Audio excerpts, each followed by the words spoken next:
여호수아 시리즈 7번째 시간, 죄로 인해 지는 것이다 라는 제목으로 함께 하나님 말씀을 나누도록 하겠습니다.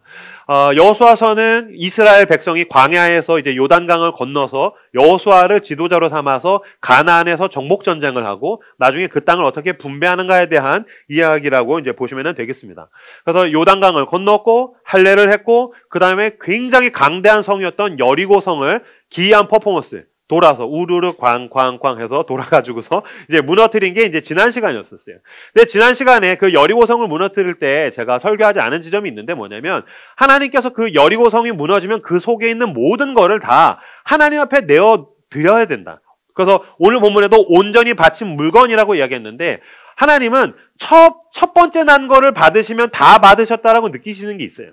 그건 상징적인 사건이에요. 그래서 이 애굽을, 이집트를 하나님이 심판하실 때도 첫째 난 것들을 죽이셨다는 것은 모두 죽이셨다는 것이고, 그 다음에 예수 그리스도, 하나님의 독생자를 내어주셨다는 건 하나님이 모든 것을 주셨다는 것이고, 예수 그리스도를 부활시키셨다는 건 모든 걸 함께 부활시키신다는 뜻이고, 여리고성, 첫 성에 있는 것을 내놓으란 것은 모든 것을 다 하나님께 내어드린다는 것을 상징적으로 하나님이 요구하셨어요.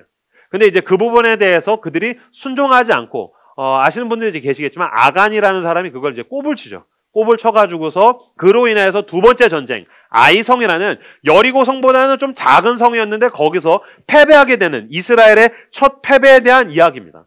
패배를 했는데 이제 보니까 정탐꾼을 먼저 보내보니까 정탐꾼이 갔다 와서 뭐라고 하냐면 거기는 아이성은 여리고성에 비하면 조그매요. 그러니까 우리가 다 갈 필요가 없을 것 같아요. 한 2, 3천 명만 가면 될 것 같습니다. 갔다가 36명이 패배하고 죽어요. 36명이 죽고 도망치게 돼서 이제 마음이 녹아지게 되죠. 36명이 죽었다는 거는 좀 소수가 죽었다라고 볼 수도 있죠. 전쟁에서는. 근데 문제는 뭐냐면 그거보다 훨씬 큰 여리고성에선 사상자가 없었는데 여리고성보다 36명이 더 죽었고 첫 패배를 했고 무엇보다 기세등등하던 사기가 바닥을 치게 되었다라는 것이 굉장히 중요합니다. 그래서 읽어보시면은 5절 말씀, 자, 4절, 5절 말씀 같이 읽어보도록 하겠습니다. 4절, 5절을 읽겠습니다. 시작.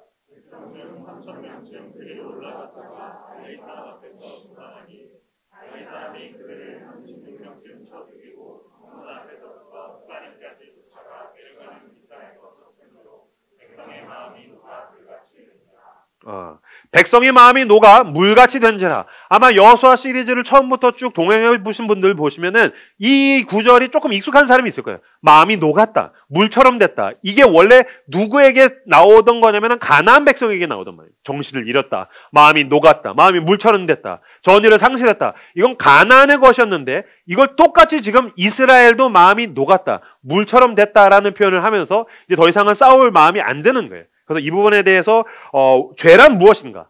그리고 죄로 인해서 얻게 되는 패배에 대한 이야기를 오늘 함께 한번 살펴보려고 합니다. 2절과 3절 말씀, 2절, 3절 같이 읽겠습니다. 2절, 3절을 읽겠습니다. 시작. 여호수아가 여리고에서 사람을 베델 동쪽 베다웬 곁에 있는 아이로 보내며 그들에게 말하여 이르되 올라가서 그 땅을 정탐하라 하며 그 사람들이 올라가서 아이를 정탐하고 여호수아에게로 돌아와 그에게 이르되 백성을 다 올라가게 하지 말고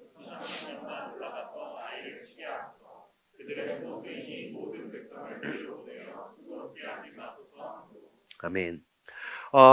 요새 그 여호수아 미리 보기로 해가지고 각 하우스에서 여호수아서를 미리 읽고 오는 것으로 알고 있어요. 그래서 여러분들이 이 성경을 읽고 설교를 듣다가 보면 뭔가 오늘은 조금 이상한데 라는 생각을 하셔야 됩니다. 왜냐면 여호수아가 시종일관 가졌던 태도, 처음에 전쟁을 하기도 전에 너가 리더야 그랬었을 때도 그 두려움과 떨림이 있었죠. 내가 어떻게 합니까? 너무너무 두려워요. 그러니까 하나님이 마음을 강하게 하라, 담대하게 하라. 요단강을 건널 때도 어떻게 합니까? 기도하고 아침 일찍 일어나서 기도하고 매달려 하나님 음성을 주시고 여리고성을 갈 때도 하나님 앞에 기도하고 하나님 음성을 주시고 전쟁을 했는데 오늘 본문에는 전쟁하기 전에 하나님 앞에 기도했다는 이야기가 없어요. 오늘 본문에 보면 전쟁하기 전에 하나님 앞에 나갔다라는 이야기가 없어요. 여호수아는 정탐을 보내고 이야기를 듣고 알았어. 2, 3천 명만 가도 된다고? 그래서 보내고 패배하게 되죠. 무슨 뜻입니까? 전쟁하기 전에 자기 자신을 하나님 앞에서 점검하지 않았다라는 것입니다. 여호수아는 전쟁하기 전에 자기를 하나님 앞에 점검하는 시간을 빼었다라는 것입니다. 제가 제가 운전면허를 늦게 땄어요. 31살? 그때 땄습니다. 그래가지고서 운전을 쭉 하는데 제가 이제 워낙 이제 과격하고 남성성도 강하고 하니까 이제 막 차를 막 겁나 밟는 거예요. 근데 차를 운전을 처음 하는데 속도는 엄청 밟고 다니고 게다가 운전을 엄청 많이 하고 다니다 보니까 차를 점검해야 된다라는 생각을 못 했어요. 어느 날 고속도로를 100km를 넘게 막 밟고 가고 있는데 또 신나게 음악 틀어놓고 막 가고 있는데 뭐가 뒤에서 굉음이 됐어요. 빵! 하더니 그대로 제 뒤쪽이 푹 꺼지는 거예요. 근데 머리가 하얘졌어요. 이게 무슨 일이지? 아, 타이어가 터졌구나. 타이어가 터진 거예요. 빵! 하더니 뒤 타이어가 터졌어요. 만약에 그때 제 뒤를 바로 따라오는 차가 있었으면 저는 사고 나서 죽었을 수도 있는데 조금 미끌미끌 하다가 오케이, 침착해야 돼. 어디선가 본 것 같아. 브레이크를 한 번에 밟으면 안 된다. 그래서 나눠서 밟고 깜빡이를 켜고 옆에 가고서 차를 내리니까 그때부터 심장이 막 미친 듯이 뛰는 거예요. 그래서 이제 전화를 해서 견인차가 와가지고 타이어를 바꿔놓고 타이어가 이 지경이 될 때까지 어떻게든 이 차를 땄느냐면서 막 엄청 혼나고 엔진오일 바꾸고 그런 일을 겪었던 적이 있어요. 그 후로 제가 집회 시즌, 저는 이제 외부 집회를 많이 다니고 저는 1년에 차량 5만 정도 탑니다. 제가 차에 대해서 되게 중요하게 여기는 게 타이어 점검하고 엔진오일 점검하는 거예요. 정비하지 않으면 수리해야 되기 때문입니다. 믿음에서 수리적인 측면이 있죠. 사고가 터지면 수리해야 되죠. 하나님이 우리를 책임지시고 하나님이 우리를 수습하시고 우리가 신앙 가운데서 하나님 앞에 엎드려서 우리가 수리해야 되는 지점도 있지만 수리보다 더 중요한 것은 뭐냐면 사고가 나기 전에 하나님 앞에서 정비하는 것입니다. 근데 정비할 때는 별일이 없거든요. 정비할 땐 괜찮은 것 같거든요. 정비할 땐 아무런 사고가 나지 않죠. 알고서 사고를 당하는 사람이 어디 있겠습니까? 평탄할 때 정비하는 신앙을 가지셔야 됩니다. 내가 아무런 일이 일어나지 않았었을 때 하나님 앞에 가서 나를 점검하고 정비하는 신앙이 우리에게 필요하다는 것입니다. 믿음에서 수리보다 더 중요한 것은 정비하는 것입니다. 탈무드에 보면 유명한 이야기가 있어요. 한 유명한 랍비가 있어서 제자가 찾아가서 저를 제자로 받아주십시오. 당신이 최고의 랍비라고 들었습니다. 스승님, 나를 제자로 삼아주십시오라고 했더니 이 랍비가 이야기합니다. 탈무드를 몇 번 읽었습니까? 그랬더니 그 사람이 이야기합니다. 청년이. 저는 탈무드를 100번 읽었습니다. 그랬더니 스승이 또 이야기합니다. 탈무드도 당신을 읽었습니까? 탈무드를 100번 읽었습니다. 그러니까 탈무드도 당신을 읽었습니까? 라는 이야기를 합니다. 이게 저는 정비의 신앙의 핵심이라고 생각합니다. 많은 사람들의 성경을 읽습니다. 성경을 읽는 것도 중요하지만 성경이 나를 읽어야 합니다. 기도하는 게 너무너무 중요합니다. 기도하는 가운데 기도가 나를 읽어야 합니다. 무슨 뜻입니까? 성경을 읽다가 내가 스캔하듯이 보인다라는 것입니다. MRI, 순간 MBTI라고 얘기할 뻔했어요. MRI를 하면 엑스레이를 찍으면 내가 보이죠. 마찬가지로 하나님의 말씀을 놓고 보면 처음에는 말씀이 보이고 내용이 보이고 묵상하다 보면 그 말씀이 거울처럼 내가 보이기 시작합니다. 아, 내가 이게 없구나. 아, 난 이걸 못하겠구나. 아, 내가 이런 지점이 모자라구나. 말씀이 나를 읽을 때 비로소 나는 정비하게 된 것입니다. 하나님 타이어가 많이 닳았어요. 하나님 엔진 오일이 많이 부족한 것 같아요. 하나님 벨트를 교체해야 될 것 같아요. 아, 하나님 나에게 이런 기도가 필요한 것 같아요. 나에게 이런 용기가 필요한 것 같아요. 나를 정비하는 신앙을 가지셔야 됩니다. 전쟁터와 같은 삶을 살고 있죠. 자본주의 사회 가운데에서 전쟁하듯이 살아가는 여러분에게 여리고성에서 승리했을지라도 그 작은 아이성 앞에서 나를 정비하십시오. 일본의 전설적인 무사였던 미야모토 무사시 맞나요? 베가본드 만화에서도 유명한데 그 친구가 했던 유명한 말이 있습니다. 나는 3살짜리 앞에서도 온매무새를 고쳐 잡는다. 무슨 말입니까? 3살짜리 싸워서 죽일 건 아니지만 그 앞에서도 늘 나는 나를 점검하고 정비하고 난 싸울 준비가 됐는가에 대해서 점검한다는 것입니다. 패배하지 않기를 원하신다면 하나님 앞에서 나를 정비하시는 여러분들 다 되시기를 그리스도의 이름으로 축복합니다. 위기 앞에서는 모든 사람이 살려달라고 몸부림을 치기 때문에 오히려 영적인 건강성이 유지되기가 훨씬 더 쉽습니다. 적당한 적들이 있었을 때, 적당한 고난이 있었을 때, 적당한 어려움이 있었을 때는 우리가 이걸 손에서 놓지를 않죠. 우리가 기도의 자리를 놓치질 않습니다. 근데 문제는 평탄할 때입니다. 그래서 진짜 큰 위기, 오늘 아이성에서 이 패배가 뭐 다음에 왔습니까? 여리고성의 승리 다음에 아이성의 패배가 왔다는 것은 우리에게 굉장히 많은 점을 시사해 줍니다. 큰 승리 후에 패배가 오기 쉽다는 것입니다. 커다란 승리 후에 우리에게 영적이든 관계든 내 삶이든 무너질 때 보면은 큰 승리 후에 우리가 패배하기 쉽다는 점을 우리들은 알아야 됩니다. 교만이라는 게 대단한 게 아닙니다. 교만이라는 게 이렇게 턱을 높이 들고 코를 세우고서 이렇게 너스레를 떨고 이렇게 그건 교만이 아닙니다. 교만은 무엇입니까? 자기 의존성입니다. 그러니까 하나님 앞에서 전적으로 의존하는 것. 믿음이 하나님 앞에서 싸울 준비라는 게 전적인 의존이라는 이야기를 했지 않습니까? 하나님을 전적으로 의존하는 것이 우리가 싸워야 할 준비라면 교만은 어느 순간인가 하나님을 슬슬 놓고 자기를 의존하기 시작한 것입니다. 뭐 이 정도면 싸울만한데? 이 정도면 내 힘으로 할만한데? 3,000명만 가도 되겠는데? 뭐 대충 정탐하면 되겠는데? 저 정도면 내가 올라갈 수 있겠는데? 이게 교만의 뿌리라는 것입니다. 하나님을 의존하던 것들을 서서히 놓게 되죠. 세상 그 누구도 나는 하나님 필요 없어. 나는 적극적으로 교만한 사람은 없습니다. 어느 순간인가 이 정도면 뭐 내 힘으로 괜찮겠어. 이 정도면 뭐 내가 해결할 수 있겠어. 나 자신을 의존하는 것. 교만은 자기 의존이라는 것입니다. 하나님을 붙들어야 된다라는 간절함을 어느 순간인가 망각하게 됩니다. 일이 잘 풀려요. 내가 원하던 일들이 돼요. 삶에 큰 문제가 없어요. 어느 순간인가 내가 위기 속에 간절하게 하나님을 붙들던 것들, 정말 하나님이 없으면 하루를 못 살던 내가 어느 순간인가 그 간절함을 망각하게 되는 거예요. 그리고 그 시간, 그 마음, 그 여백, 그것들을 서서히 외딴 데에다가, 인간적인 것에다가, 내가 원하는 것들에다가 내가 돌려놓기 시작합니다. 그게 패배의 지름길인 것입니다. 그렇게 아이성 앞에서도 패배하게 될 것입니다. 야구나 축구에서 보면 이렇게 우승팀이 다음에 겪는 징크스가 있습니다. 뭐 월드컵에서 우승하면 다음 월드컵 때는 뭐 본선 진출에 탈락한다. 야구에서도 이번에 두산이 아주 처참한 패배를 했지 않습니까? 우승한 다음에는 뭔가 죽순대든지 잘 하던 팀들이 그 다음에 죽순대라든지 뭐 연예대상도 마찬가지죠. 연예대상에서 대상을 타고 나면 그 다음에는 바닥을 친대라든지. 왜 그렇습니까? 승리한 다음에 자기가 자기 자신에 대해서 의존하면서 교만하게 되기 때문입니다. 일이 잘 풀릴 때에 겸손하셔야 됩니다. 일이 잘 풀릴 때에 자기 부인을 배우셔야 됩니다. 내 것들을 놓는 법, 하나님 앞에 엎드리는 법.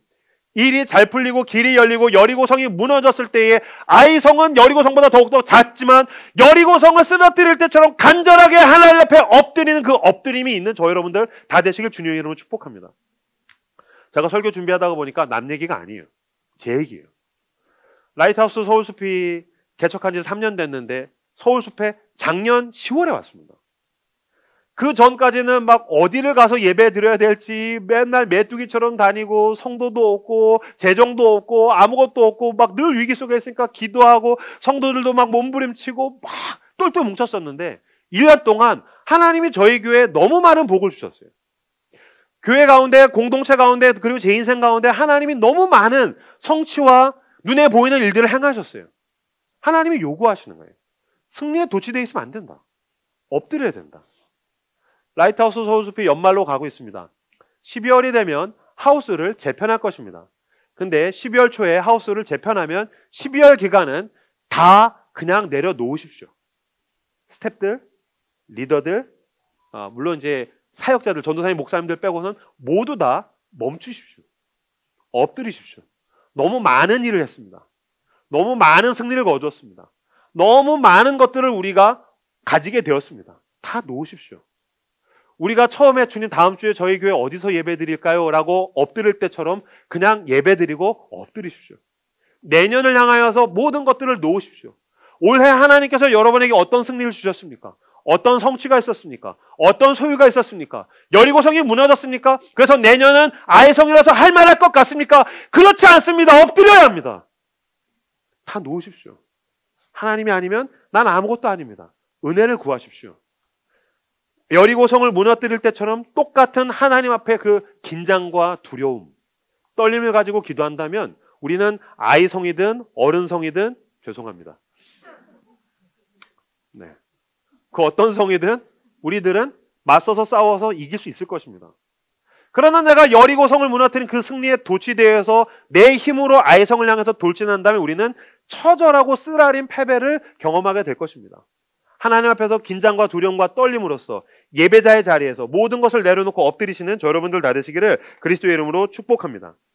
어느 아프리카 부족은 전쟁을 하고 나면 전쟁 영웅이 오지 않습니까? 전쟁에서 승리했어요. 어느 아프리카 부족은 전쟁 영웅이 돌아오자마자 환대를 해주기도 전에 골방에다가 가둬버린대요. 전쟁 영웅인데. 얘 때문에 전쟁에서 이겼는데 전쟁에서 승리하게 한 전쟁 영웅을 골방에다가 가둬버린대요. 너 빨리 와, 들어가. 너 2주 동안 거기다가 가둬버린대요. 왜 그런 짓을 하는가? 이 청년을 위해서라는 거예요. 난 전쟁 영웅이야. 나 때문에 전쟁에서 승리했어. 그러면 얘가 우리 마을에서 살아갈 때 얘도 힘들고 나머지 사람도 힘들다는 거예요. 처음에 환대를 해주겠지만 어깨에 뽕이 너무 많은 거죠. 처음에는 넌 대단해라고 하겠지만 사실 자기가 뭐가 대단해요? 그냥 여기서 어울려 살아야 되는 거예요. 여리고성을 무너뜨렸으면 아이성도 만나고 크고 작은 일들 가운데 시달리면서 그냥 다시 무대 아래로 내려와서 자연인으로서 자기 삶을 일상적인 별 볼 일 없는 삶을 살아가려면 2주 동안 거기 갇혀서 혼자 고독한 시간을 보내면서 어깨에 있는 뽕을 빼고 나면 눈에 들어갔던 힘이 풀린대요. 난 전쟁 영웅이 했다가 네, 안녕하세요. 그 전에 그냥 아무것도 아니었던 사람으로 눈이 돌아온대요. 눈빛이 돌아오면 그제 가서 환대를 해준대요. 환영해. 우리가 전쟁 전에 아무렇지도 않게 살았던 것처럼 이후에도 우리가 그렇게 행복하게 살아보자. 그러면 문제가 안 생기는데 전쟁 영웅과 살면은 어떠한 문제로든 서로가 찢어지고 고통을 겪게 된다는 것이죠. 여러분에게 이 2주간의 골방의 시간이 있으십니까? 예수님이 오병이어의 기적 이후에 재촉해서 제자들을 배를 태워서 풍랑 가운데로 보내시죠. 풍랑 속에서 시달리게 하시는 거예요. 예수님은 산 위로 올라가시죠. 예수님이 그들의 찬사와 영광을 받지 않으셨어요. 승리에 도취되지 않으셨어요. 조용히 예수님은 산 위에 하나님과 독대하는 시간을 가지셨어요. 2주간의 그 골방의 시간, 내 어깨에 뽕이 빠지고 눈에 힘이 풀리고 나는 아무것도 아닙니다. 난 은혜가 필요합니다. 나는 은혜의 자리로 돌아가시는 저 여러분들 다 되시기를 그리스도의 이름으로 축복합니다. 앞뒤자로 인사하실까요? 어깨뽕을 빼야 합니다. 어깨뽕을 빼시는 저 여러분들 다 되시기를 그리스도의 이름으로 축복합니다. 3,000명만 전장을 하러 갔다가 정비하지 않고 승리에 도취돼서 3,000명만 전장하러 갔다가 그들은 쓰라린 패배를 겪게 됩니다. 6절에서 8절 말씀 같이 읽겠습니다. 6절에서 8절을 읽겠습니다. 시작.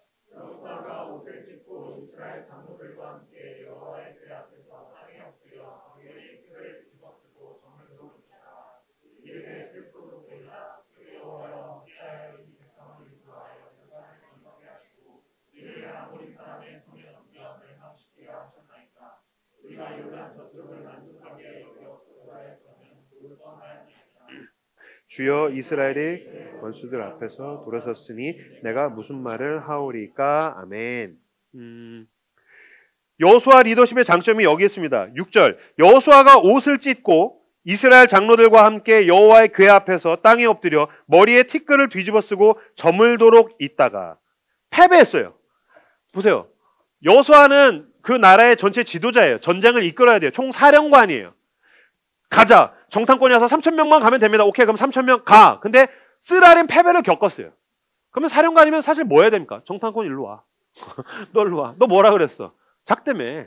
소수라며. 3,000명만 가면 된다며. 완전 세잖아. 너 이거 어떻게 할까? 얘들아, 정탐권의 목을 잘라라. 일로 와. 공병대 일로 와. 공성전을 왜 그따위로 해? 너네 공병대 일로 와. 선봉 일로 와. 누가 선봉했어? 니네 왜 전장을 그렇게 그지같이 해? 와가지고서 군법을 해야 되잖아요. 군법 재판을 해야 되잖아요. 근데 여호수아가 누구도 탓하지 않아요. 정탐꾼을 탓하지 않아요. 여호수아는 그저 옷을 찢고 이스라엘 장로들과 함께 여호와의 궤 앞에서 땅에 엎드려 머리에 티끌을 뒤집어 쓰고 저물도록 있다가 리더들과 함께 나가서 하나님 앞으로 나갔다는 거예요. 정탐꾼이 그지 같았고 전장을 그지같이 했고 이 선봉대에 문제가 있었고 공병대에 문제가 있었는데 그들에 대해서 탓하지 않고 리더가 그저 하나님 앞에 먼저 나갔다는 거예요. 나중에는 뭐 제비뽑기를 하고 아간을 뽑아내지만 제일 먼저 여호수아가 했던 건 하나님 앞에 직진한 거예요. 여러분, 우리 인생에 있는 문제 앞에서 남 탓하지 않는 저 여러분들 다 되시길 주님의 이름으로 축복합니다. 우린 인간적인 눈으로만 보다가 보니까 물론 어떤 문제가 있으면 문제를 해결해야 되고 그것에 대해서 솔루션을 놓고 그것에 대해서 어떤 프로세스를 통해서 문제를 해결하는 건 중요하죠. 그거 하지 말라는 게 아니에요. 왜 제일 먼저 사람에게 손가락이 가냐는 거죠. 왜 제일 먼저 당신의 발걸음이 사람을 향해서 가냐는 거죠. 제일 먼저 지금 여호수아는 어디로 갑니까? 여호와의 궤 앞에 가서 가슴을 찢고 기도하고 있죠. 하나님 앞에 여호수아는 직진했다는 것입니다. 문제가 생겼을 때 가장 먼저 하나님 앞에 나가시는 저 여러분들 다 되시기를 그리스도의 이름으로 축복합니다. 여호수아는 실패 앞에서 하나님 앞에 나아갑니다. 실패 앞에서 타인을 탓하고 타인을 원망하고 어떤 사람을 보면은 연인을 원망하고 어떤 사람을 보면은 부모를 원망하고 배우자를 원망하고 자식을 원망하고 회사에서 팀원들을 원망하고 직장 상사를 원망하고 남 탓을 하고 나라를 탓하고 누군가를 탓하기 전에 가장 먼저 우리는 하나님 앞에 나아가서 엎드려야 됩니다. 그리고 저물도록 있었대요. 갔다가 기도하고 안 된다가 아니라 저물도록. 무슨 뜻입니까? 하나님이 응답하실 때까지. 하나님이 응답하실 때까지 내 삶의 문제를 놓고 하나님 앞에 기도하시는, 기도의 끈기가 있는 저 여러분들 다 되시기를 주님의 이름으로 축복합니다. 여호수아는 정비는 하지 않았지만 그래도 그는 영적으로 민감했어요. 안테나가 살아있는 사람이었어요. 정비는 하지 않았지만 그로 인해서 문제가 생겼었을 때 그는 바로 수리를 향해서 나가잖아요. 어떤 사람은 정비도 하지 않고 수리도 하지 않고 그냥 자기 삶을 내깔려 두는 사람이 있어요. 아니요. 문제가 터졌습니까? 수리해야죠. 제가 가장 사랑하는 드라마는 스토브리그입니다. 스토브리그. 다들 안 본 눈치네. 이 명작을 안 봤단 말입니까? 스토브리그를 봐야 됩니다. 특히 리더십, 관계. 와, 이 스토브리그는 정말 명작 중의 명작인데 스토브리그에서 남궁민이 하는 명대사가 있어요. 남궁민이 뭐라고 하냐면은 소 잃고 외양간 고치자고요. 그래요. 한 선수가 소 잃고 외양간 고치자고요. 이 문제를 불거지게 해가지고 뭐 하려고요. 소 잃고 외양간 고치자고요. 했더니 남궁민이 소 잃고 외양간을 왜 안 고칩니까? 그 외양간 안 고치는 사람은 다시는 소 못 키웁니다. 명대사예요. 소 잃었는데 왜 외양간을 안 고칩니까? 그 외양간을 안 고치는 사람은 다시는 소 못 키웁니다. 여러분에게 어떤 패배가 있었습니까? 여러분의 어떤 실패가 있었어요? 어떤 무너짐이 있었어요? 근데 왜 외양간을 안 고치십니까? 외양간을 안 고치면 다시는 소 못 키웁니다. 그게 어떤 죄의 문제든지 어떤 문제가 있어서 어긋나서 문제가 터졌습니까? 그래서 소 잃었습니까? 땅을 치고 눈물 흘리고 있습니까? 돌아가고 싶습니까? 돌아갈 수 없어요. 우리는 미래를 향해서 걸어갈 뿐이죠. 그렇다면 나는 내일을 향하여서 부서진 외양간을 고쳐야 됩니다. 그 외양간을 고치지 않으면 당신은 다시는 소를 키우지 못합니다. 왜 후회만 하고 있습니까? 왜 과거에다가 내 마음을 두고서 여전히 후회만 하고 있습니까? 왜 회한의 감정을 가지고 있습니까?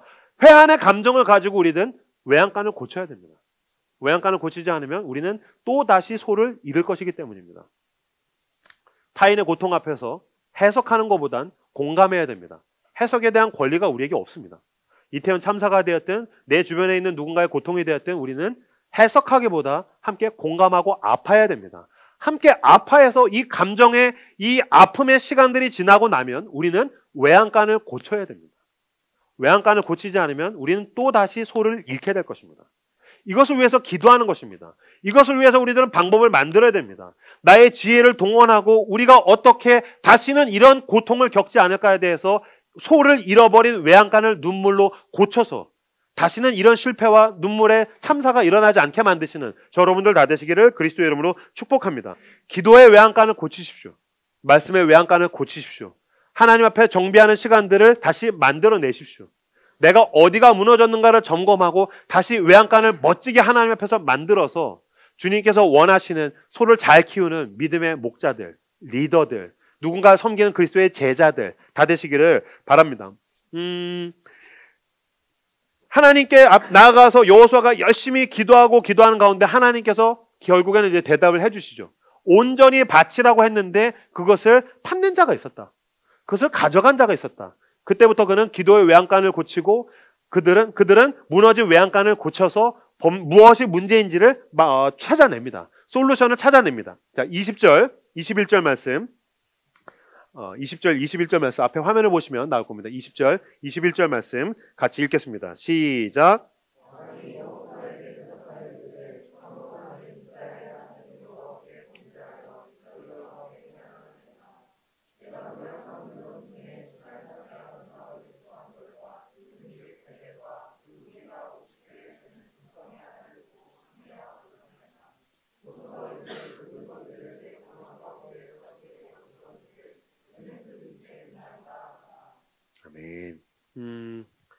하나님 앞에 기도하는 가운데 아까도 읽었을 때 온전히 바친 물건이라는 단어가 굉장히 많이 나오죠. 하나님 앞에 모두 여리고성을 내어드려야 된다, 내어놓아야 한다라고 이야기했는데 그 부분에 대해서 훔친 사람이 있었다라는 거예요. 그래서 그를 이제 찾아내게 됩니다. 나중에 이제 제비를 뽑아서 뽑는데 그 사람이 아간이라는 사람입니다. 아간이 뭐라고 이야기하냐면 아간이 여호수아에게 대답하여 이르되 참으로 나는 이스라엘 하나님 여호와께 범죄하여 이러이러하게 행하였나이다. 내가 노력한 물건 중에 시날산의 아름다운 외투 한 벌과 은 200세겔과 그 무게가 50세겔 되는 금덩이 하나를 보고 탐내어 가졌나이다. 보소서 이제 그 물건들을 내 장막 가운데 땅속에 감추었는데 은은 그 밑에 있나이다 하더라. 이 아간이라는 사람이 여리고성을 하나님이 무너뜨려 주시고 가서 이 여리고성 전체를 하나님께 내어 드려야 되는데 그 가운데에 시날산에 있는 그 외투, 저도 옷을 좋아하는 사람으로서 그 옷이 뭐라고 그까지 옷을 훔치고 은과 금을 훔쳐서 여기서 말하는 장막은 자기 집을 이야기합니다. 유목민이었기 때문에 자기 텐트, 집으로 쓰는 집 아래에다가 숨겨두었다. 하나님이 그것을 훔쳤기 때문에 그것 때문에 패배하게 되었다라고 하나님이 이야기하십니다. 먼저 인간적인 측면에서 봤었을 때 이게 뭐라고 이것 때문에 패배하게 하시나? 여러분들 이제 아시는 분들은 이것 때문에 아간과 그의 가족을 모두 돌로 쳐서 죽입니다. 그리고 불사릅니다. 이건 너무 잔인한 것 아닌가라고 생각을 하실 수 있습니다. 인간적인 측면에서는 그렇습니다. 그런데 여호수아서를 볼 때에 영적인 지점에 대해서 해석할 것도 필요합니다. 해석하는 지점이 필요합니다. 뭐냐면 사람의 인간적인 측면에서 봤었을 때는 여호수아와 이스라엘 백성이 나가서 전쟁을 하고 가나안 사람들을 몰아내는 건데 하나님 측면에서 봤었을 때 제가 처음에 말씀드렸죠. 세입자를 바꾸는 거라고요. 내가 집을 전세를 줬는데 이 전세 세입자가 집을 엉망진창으로 썼어요. 가나안이 그 절과 꼬리로 흐르는 하나님의 집을 엉망진창으로 썼어요. 막 쓰레기 더미를 쌓아놓고 막 집에 온갖 똥칠을 해놓고 그러면은 당연히 세입자를 바꾸겠죠. 그러니까 하나님 입장에서는 하나님의 땅의 세입자 가나안을 바꾸는 사건이에요. 죄와 우상과 음란함과 온갖 더러움으로 추악함으로 가득했던 가나안을 밀어내고 그래서 가나안에게는 심판이고 이스라엘이라는 새로운 세입자를 드리는 사건이에요. 그 새로운 세입자를 드릴 때의 조건이 뭐겠어요? 하나님 앞에서의 정결함이죠. 하나님과의 관계의 온전함이에요. 여러분 하나님 앞에서 우리가 이제 인사할 때 샬롬이라는 단어 쓰죠. 믿음은 하나님과의 관계거든요. 성경에서 말하는 믿음은 어떤 상태 이런 게 아니고 하나님과의 관계에서 나오는 온전함이에요. 하나님과의 관계에서 나오는 이 원형으로서의 온전함을 샬롬이라고 얘기합니다. 하나님 앞에서 온전할 때 평화가 있고 하나님 앞에서 온전할 때 내 안에 평안이 있고 하나님 앞에서 온전할 때 하나님이 원하시는 길을 갈 수 있는 상태를 샬롬, 하나님과의 관계가 건강해, 이거를 샬롬이라고 얘기해요. 죄는 뭐냐면 이 샬롬을 깨트리는 거예요. 이 샬롬에 금이 가게 만드는 거예요. 금이 가게 만드는 건 이걸 완전히 송두리째 깨는 것만이 아니고 작은 죄로 인해서 이 샬롬이 깨어지게 돼요. 하나님은 이거를 빼내기를 원하신다는 거죠. 보세요. 이명규가 175라고 생각하시는데 75.6. 그래서 176입니다, 저는. 그러면 제가 암에 걸려서 죽을 때에 암이 몇 킬로가 필요할까요? 제가 에이즈에 걸려서 죽을 때 병균이 얼마나 많이 필요할까요? 별로 필요 없어요. 작은 것만 있으면 돼요. 작은 병균, 작은 박테리아, 작은 암. 그게 성장하면 저를 죽게 만들겠죠. 그럼 다른 예를 들어드릴게요. 보세요. 똥물의 기준이 뭡니까? 똥에다가 물 부은 거 똥물이죠. 그럼 먹을 수가 없는 거예요. 그러면 물이 1리터가 있어요. 똥을 아주 한 방울만 탔어요. 드시겠어요? 안 먹어요. 그건 똥물이에요. 그러니까 똥물의 기준이라는 것, 샬롬이 꿰지는 상태, 죄인이라는 말은 죄로 뼛속까지 있는 유영철 같은 살인마, 그런 인간들도 있겠지만 아주 작은 죄가 들어와서 오염되어 있으면 샬롬이 깨진다는 거예요. 믿음과 죄가 가지고 있는 공통점은 오직 한 가지입니다. 확산성이에요. 30배, 60배, 100배. 내 안에 있는 믿음이 30배, 60배, 100배로 커져서 나를 하나님께로 인도하는 그거는 경향성이고 추구하는 거예요.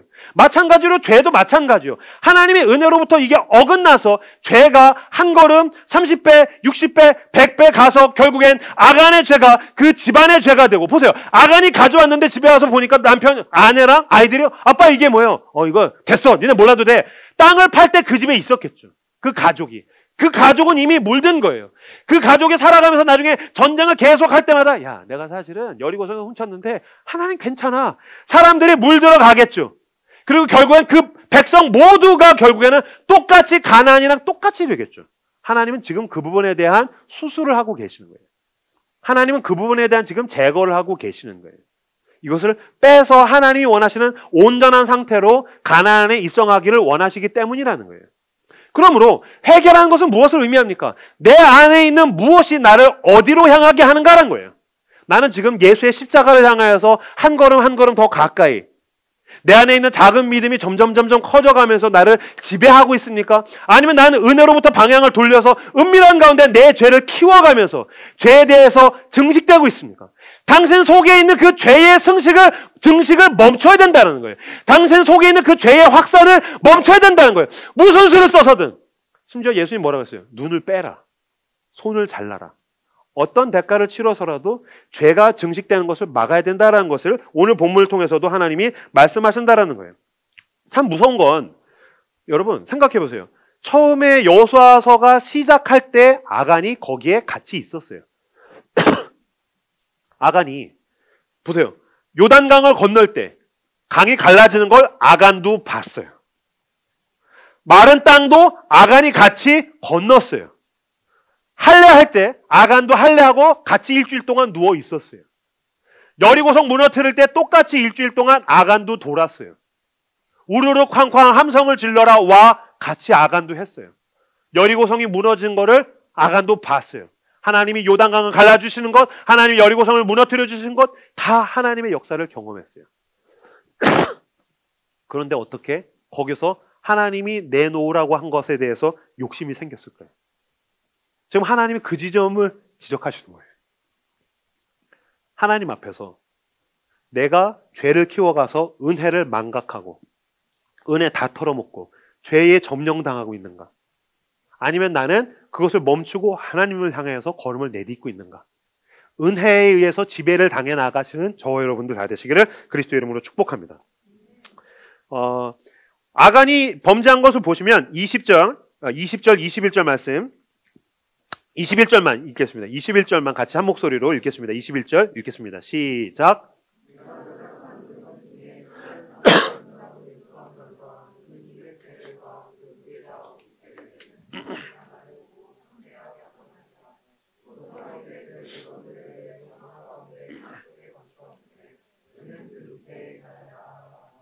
아멘. 내가 노력한 물건 중에 신하산의 아름다운 외투 한 벌과 은 200세겔과 그 무게가 50세겔 되는 금덩이 하나를 보고 탐내어 가졌나이다. 죄의 3단계죠.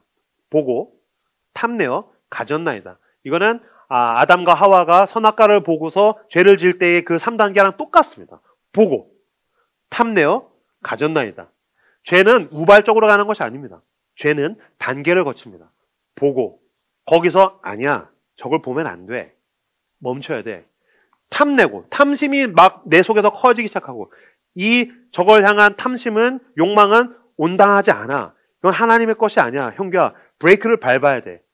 가지고 그리고 숨기고 장막으로 와서 그거를 파묻고 나중에는 하나님께서 뽑게 하고 뽑아서 계속 제비를 뽑는데도 한 번도 회개를 하지 않아요. 이거 더 할 필요 없습니다. 저 때문입니다. 그는 절대로 완전히 뽀록 나서 라고 이야기하기 직전까지도 그는 끝까지 숨기고 있는 거예요. 이게 죄의 3단계죠. 보고 탐내어서 가졌습니다라는 것이 참 무서운데 이것에 대해서 우리가 어떻게 대비해야 되는가? 죄의 프로세스 3가지에 대해서 첫 번째 띄워주시겠습니까? 기억 나오나요? 기억입니다. 보고 탐내어 가졌다. 봤을 때 하나님이 하신 일이 안 보이면 눈앞의 것이 보이는 것이죠. 눈앞에 있는 것이 보였을 때 금덩이! 아니지. 하나님이 여리고성을 무너뜨렸어. 하나님을 기억했어야 돼요. 저 옷을 가지고 싶어. 뭔가 우리가 나를 죄를 짓게 만드는 그 보이는 게 있지 않습니까? 여러분의 SNS에서, 여러분의 핸드폰에서, 여러분이 살아가는 가운데에서, 세상 가운데에서 내가 시기와 질투를 만들어내게 만드는 것, 내가 불법을 만들어내게 만드는 것, 내가 편법하게 만드는 것, 나에게 건강하지 않은 관계를 향해서 걸어가게 만드는 것이 있지 않습니까? 봤을 때 기억해야 됩니다. 하나님이 나에게 하신 일. 요단강을 건너게 하시고 여리고성을 무너뜨리신 것을 기억한다면 그 보는 것으로부터 멈출 수 있을 것입니다. 탐심이 올라옵니다. 저걸 가지고 싶어. 그때 어떻게 해야 됩니까? 소명이 있어야 됩니다. 난 이걸 갖고 싶어. 하나님이 하실 일에 대한 열망이 없으면 눈앞에 보이는 것을 탐하게 됩니다. 여리고성을 무너뜨렸어요. 하나님은 지금 이 땅에 하나님의 나라를 세우고 있어. 난 이것을 위해서 가는 거야. 금이 중요한 게 아니야. 은이 중요한 게 아니야. 나에게 소명이 있어. 난 이 일을 위해서 전쟁하고 있는 거야. 전리품을 위해서 내가 전쟁을 하는 게 아니야. 나는 이 땅 가운데, 이 도시 가운데에 난 나에게 주어진 관계 속에서 하나님 나라를 위해서 살고 있어라는 소명을 붙들지 않으면 우리들은 내 탐심에 의해서 내가 원한 것들을 다 내 주머니에 넣으면서 살게 될 것입니다. 마지막에 가지려고 하는 것은 세 번째 이것입니다. 자족입니다. 하나님이 주신 것에 대해서 만족하지 못하면 눈에 보이고 욕심나는 것을 가지기 위해서 자기의 삶을 내어 거는 것입니다. 이 금덩어리가 뭐라고? 게다가 그거 막 굉장한 분량도 아니에요. 작은 거예요. 게다가 그 옷도, 그 옷이 뭐라고? 물론 이제 학자들은 그게 왕족이 입던 옷이다. 너무 화려했을 것이다. 유목민이 한 번도 본 적이 없었던 화려한 옷일 것이라고 이야기했겠지만 내가 하나님이 나에게 주신 것에 대해서 자족한다면 저게 나에게 필요했으면 하나님이 주셨겠지. 저건 내 거가 아니야.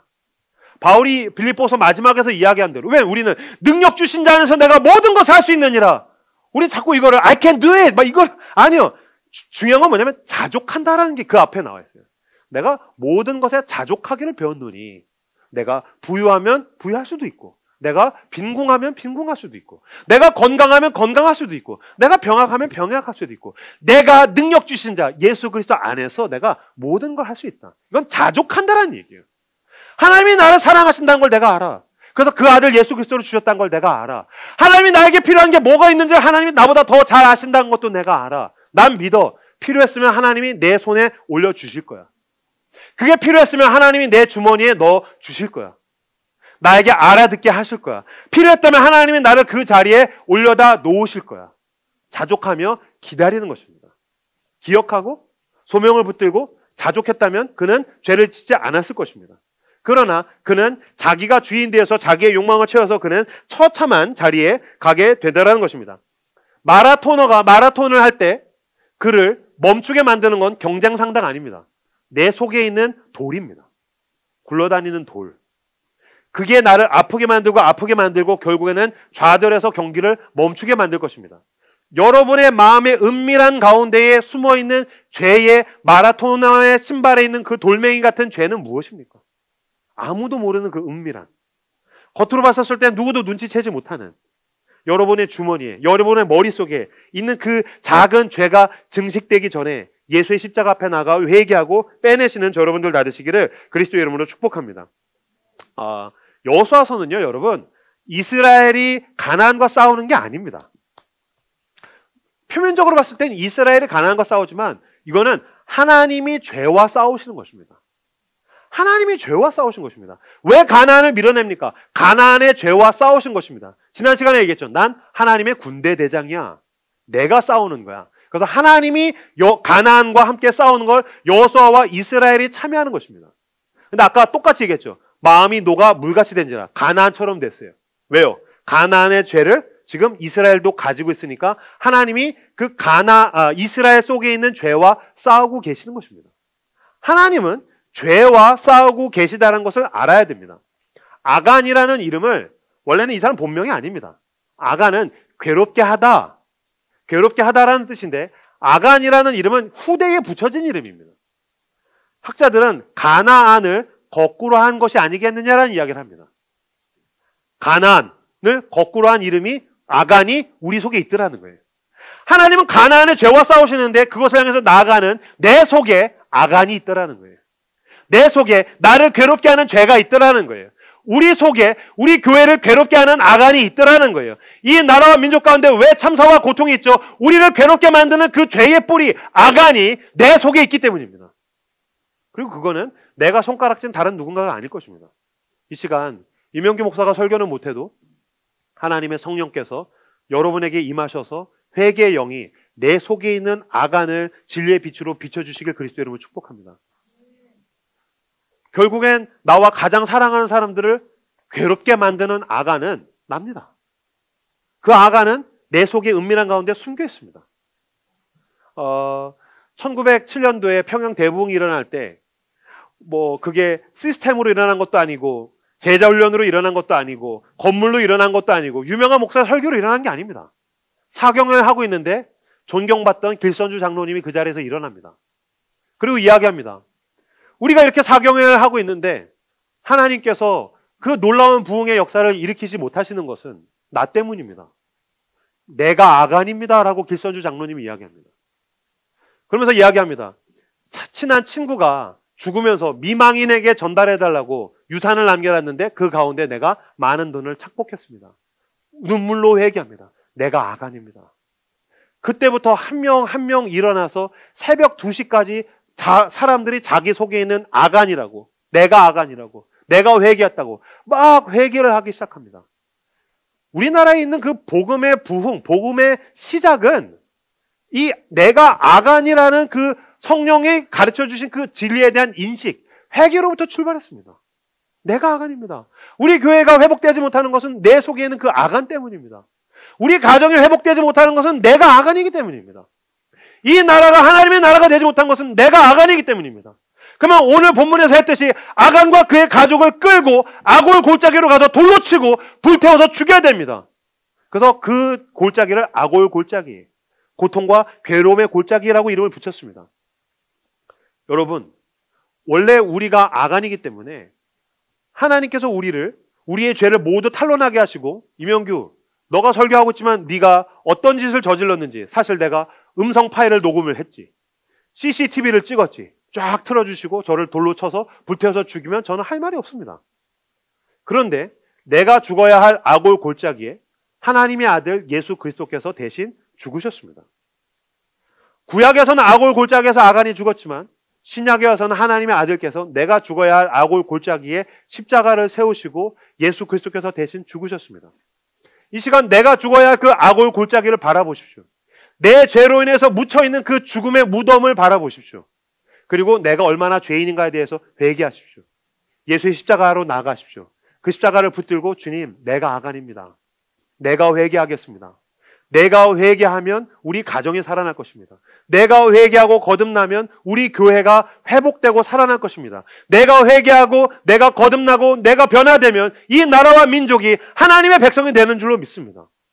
하나님은 죄와 싸우고 계십니다. 당신 속에 있는 아간과 싸우고 계십니다. 당신은 십자가를 붙들고 회개함으로 주님 앞에 나아가는 여러분들 다 되시기를 그리스도의 이름으로 축복합니다.